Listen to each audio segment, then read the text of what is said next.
السلام علیکم ورحمۃ اللہ وبرکاتہ۔ دوستان عزیز، آپ کا میزبان عمران احمد چیمہ آپ کی خدمت میں حاضر ہے۔ دوستان عزیز، ضیاء النبی صلی اللہ علیہ وآلہ وسلم میں ہم اپنے آج کے موضوع کا آغاز کرتے ہیں۔ نئے دوستوں سے گزارش ہے کہ وہ چینل کو سبسکرائب کر رہے ہیں تاکہ ہماری ہر ویڈیو آپ کو سب سے پہلے موصول ہوتی رہے۔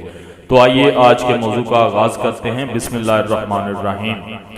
ایک روز عقبہ بن ابی معیط نے سرکار دو عالم صلی اللہ علیہ وآلہ وسلم کے رخ روشن پر تھوکنے کی گستاخی کی۔ بجائے اس کے کہ تھوک آگے جائے، وہ آگ کا انگارہ بن کر اس کے رخسار پر آ گری اور اس کو جلا کر رکھ دیا، جس کا برس کی طرح سفید داغ ساری عمر اس کے چہرے پر باقی رہا۔ علامہ برہان الدین حلبی نے اپنی سیرت میں ایک واقعہ لکھا ہے کہ سرور عالم صلی اللہ علیہ وآلہ وسلم عقبہ بن ابی معیط کے پاس بکثرت تشریف لے جاتے تھے۔ ایک دفعہ عقبہ اپنے سفر سے واپس آیا تو قریش کے تمام رؤسا کی ضیافت کا اہتمام کیا اور حضور کو بھی دعوت دی۔ حضور نے اس کا کھانا کھانے سے انکار کر دیا۔ فرمایا، جب تک تم لا الہ الا اللہ کی شہادت نہ دو گے میں تمہارا کھانا نہیں کھاؤں گا۔ عقبہ نے کہا، اشہد ان لا الہ الا اللہ و اشہد انک محمد الرسول اللہ۔ چنانچہ حضور نے اس کی ضیافت میں شرکت کی اور کھانا تناول فرمایا۔ فارغ ہو کر لوگ چلے گئے۔ عقبہ ابی بن خلف کا دوست تھا۔ لوگوں نے اسے بتایا کہ عقبہ نے تو کلمہ شہادت پڑھ لیا ہے۔ ابھی اس کے پاس آیا اور اس سے پوچھا، اے عقبہ، کیا تم مرتد ہو گئے ہو؟ اس نے کہا، باخدا نہیں، بات یہ ہوئی ہے کہ ایک مرد شریف میرے گھر آیا اور اس نے میرا کھانا کھانے سے انکار کر دیا، یہاں تک کہ میں کلمہ شہادت پڑھوں۔ مجھے شرم محسوس ہوئی کہ میرے گھر سے کوئی شخص کھانا کھائے بغیر چلا جائے، اس لیے زبان سے میں نے کلمہ شہادت پڑھا ہے، میرے دل نے اسے تسلیم نہیں کیا۔ ابی نے کہا، جب تک تو محمد فدا ابی و امی سے ملاقات کر کے اس کی گردن پر اپنے پاؤں نہ رکھے، اس کے چہرے پر نہ تھوکے، اس کی آنکھوں پر تماچے نہ لگائے، اس وقت تک میرا چہرہ دیکھنا تجھ پر حرام ہے۔ عقبہ نے اس سے ایسا کرنے کا وعدہ کیا۔ پھر جب عقبہ حضور کے روبرو ہوا تو اس نے رخ انور پر تھوکنے کی جسارت کی۔ اللہ تعالیٰ نے اس کو آگ کا انگارہ بنا دیا اور اسے واپس اس کے منہ پہ دے مارا۔ جہاں وہ لگا وہ جگہ جل گئی اور برس کی طرح وہاں سفید داغ پڑ گیا جو اس کی موت تک باقی رکھا۔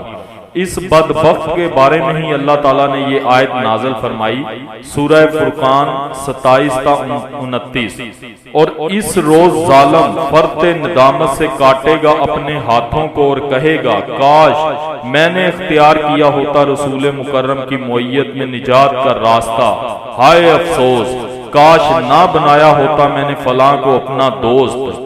واقعی اس نے بہکا دیا مجھے اس قرآن سے اس کے میرے پاس آ جانے کے بعد، اور شیطان تو ہمیشہ سے انسان کو مشکل کے وقت بے یار و مددگار چھوڑنے والا ہے۔ ابو لہب میں بھی یہی ہے کہ وہ حضور کو اپنی زبان سے طعن و تشنیع کر کے غمزدہ کیا کرتا تھا، لیکن ابو جہل کی عداوت میں خست اور کمینگی بھی تھی، وہ دست تعدی دراز کرنے سے باز نہ آتا تھا۔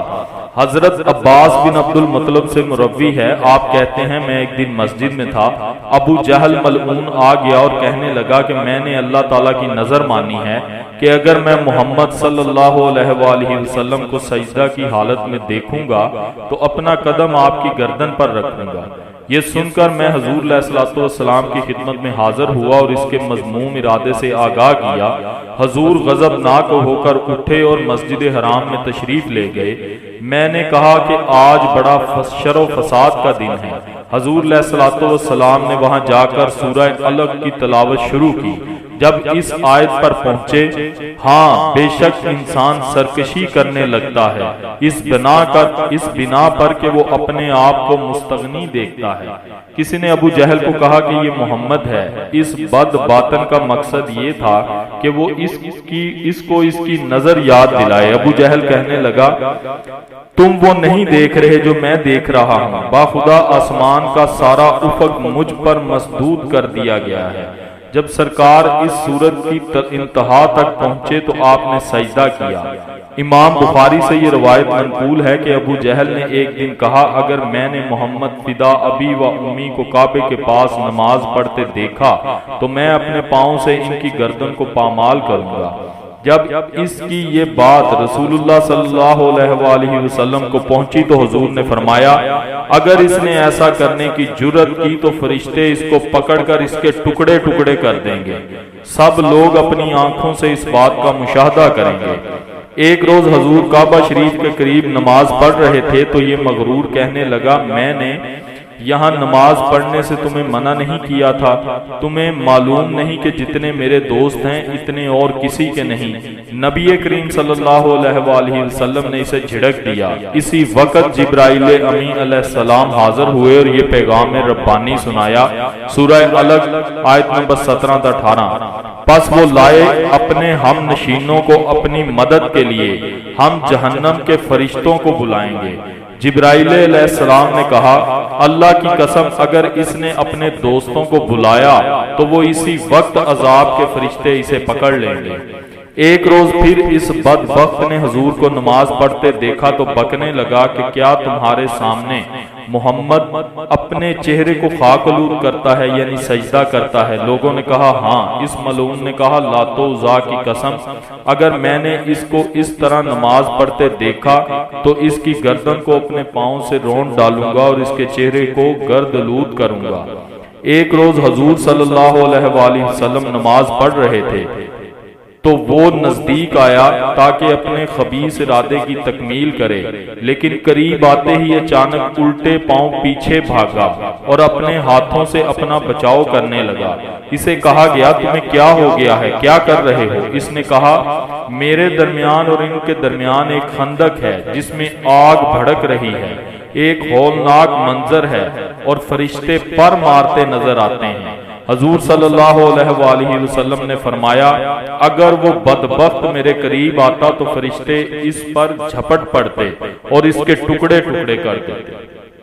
سبحان اللہ۔ دوستان عزیز یہ تھا آج کا موضوع، امید کرتا ہوں آپ کو کافی پسند آیا ہوگا۔ ویڈیو کو دوستوں کے ساتھ زیادہ سے زیادہ شیئر کیا کریں، کمنٹ کیا کریں، لائک کیا کریں۔ اسی کے ساتھ اپنے میزبان عمران احمد چیمہ کو اجازت دیجیے گا۔ اپنا بہت سارا خیال رکھیے گا، دعاؤں میں یاد رکھیے گا۔ اللہ حافظ و ناصر۔